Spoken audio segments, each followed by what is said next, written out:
Um, Oman overall has welcomed international investors through the introduction of the foreign investment law in 2019, and that itself was an opening for us to remove the ceilings for foreign ownership. So we have an open market for all foreigners to join. We don't discriminate between investors in terms of retail, institutional, nationality. So the market is totally open. 3 years ago, we have cancelled, the government has cancelled the withholding tax. So there are no taxes on dividends, no taxes on capital gains. The market is totally open and the full returns goes to the investors.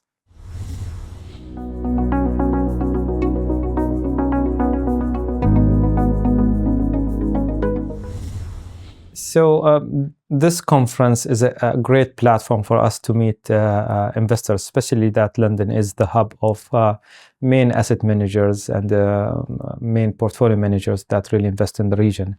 And when we talk about Middle East and GCC as well. So it's a good platform to tell the story of Oman, the progress that we have completed, the investment opportunities. So we came this year with 8 companies, which is a good profile that shows the appetite and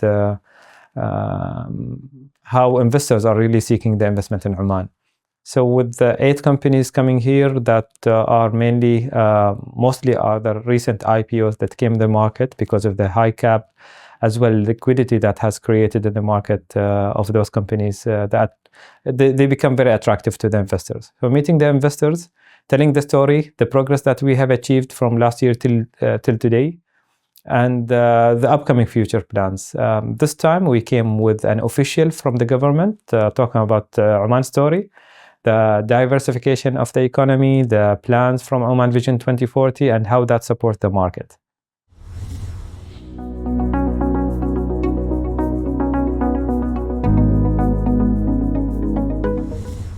I would say that we are still focused on market upgrade. So we worked with the liquidity boosters mainly. So we started the introduction of, last year we introduced the liquidity providing. We introduced market makers, and the first market maker has operated in Oman last week itself. So they started operating in Oman through Tabadal Hub. So it's an international market maker operating in Oman. It was the first market maker, and that itself shows that it's not just local providers, local service providers. We do have international appetite from outside to join Oman market. Along with that, we have introduced AIM market, alternative investment market, similar to Numu market and other exchanges around the region. The main purpose of this is to introduce SMEs to list, as well as family businesses. So it's not restricted in terms of market cap. It's an open market for any listing to join the market with the great incentives. The incentives that includes tax rebates. It includes priority in the tender board, priority in concession agreement, agreements with the government, fast track in terms of borrowings and getting facilities from the government, and the fast track services in certain ministries. So with those incentives, we believe we can have the seeds that will come to this market, and eventually they will list in the main market later on.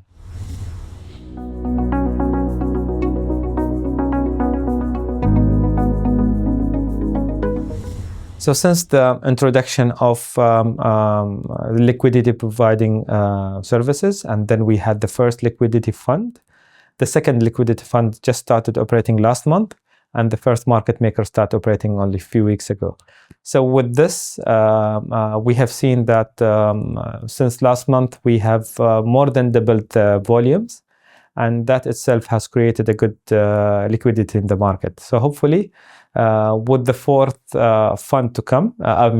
third fund to come to the market, that's already under progress, that itself will support the market. The issuers has started to understand the impact of having a higher liquidity. So they themselves appointed liquidity providers. So we see more companies appointing liquidity providers. We see companies who has appointed liquidity provider has increased their mandates with the liquidity providers. Along with that, our connectivity through Tabadal Hub with Abu Dhabi and Bahrain has created more intermediaries are willing to come and play this role with the current companies. So we are having 4 companies are licensed now as market makers. They can operate as market makers or liquidity providers from cross-border to Oman.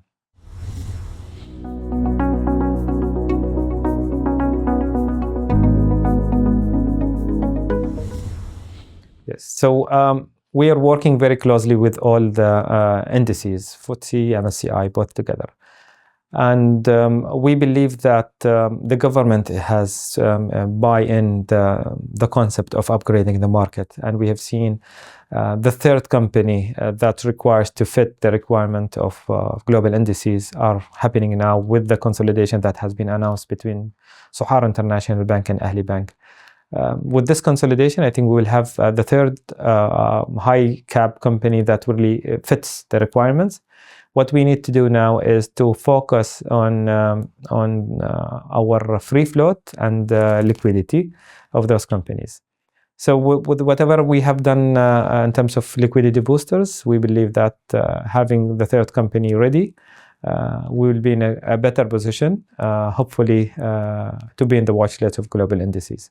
So we will continue with the requirements. We will continue in terms of even though adding additional technical requirement, we fit as where we stand today to all the requirement of FTSE and MSCI in terms of the technical requirement to upgrade.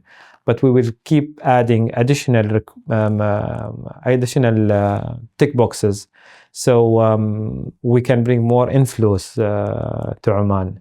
One of the things that will help liquidity to fit the requirement is introducing ETFs. And we're working very closely with one of the intermediaries to start introducing ETFs.